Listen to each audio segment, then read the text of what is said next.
Hello friends, welcome to my channel. Today I am gonna show you how I built the ultimate crosscut sled for my table saw. Most table saws, including contractor ones like the one I have, come with a guide that you can use for crosscuts, but as you can see, the pieces are unsupported, the cuts are not the best, and they're kind of dangerous. So the first step to build the crosscut sled is to cut the plywood to size. I'm using here a guide that is not my Craig guide.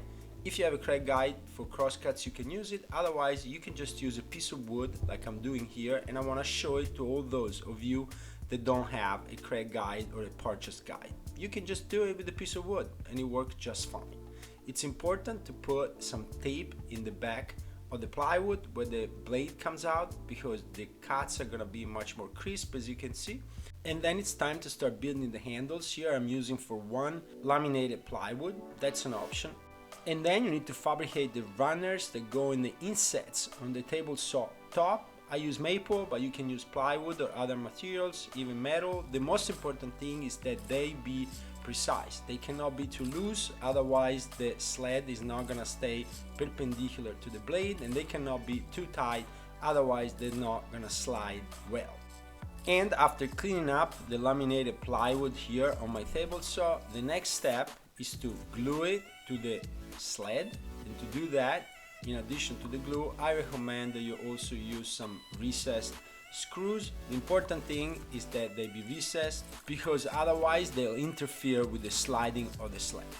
And then it's time to make the first cut into the sled, but not completely, because then it's time to install the second handle, and this is the one that is most important, that it be perfectly perpendicular to the blade, and to ensure that you can use a square.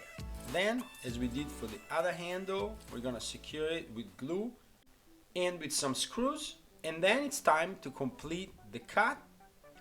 On the exiting end of the blade, here I put some extra pieces of wood, because you gotta make sure you don't put your hands there. You wanna have some reference that reminds you not to put your hands there. And others would tell you that the sled was finished, but I wanna build the ultimate sled. And so I want to have a multicolor, and I want to have different colors where it's most dangerous. And that's the reason why I'm painting the area where the blade slides red, as a reminder that that's the most dangerous part. Don't ever put your hand, your arm, or any part of your body there.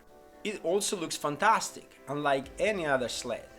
And the second color here that you see, it's called calligraphy. It's a beautiful color. The cabinets in my shop that I built a couple of years ago are also this color, so I'm trying to make it consistent. Here, as I remove the tape, you can see that the red part sticks out very well. It's very visual.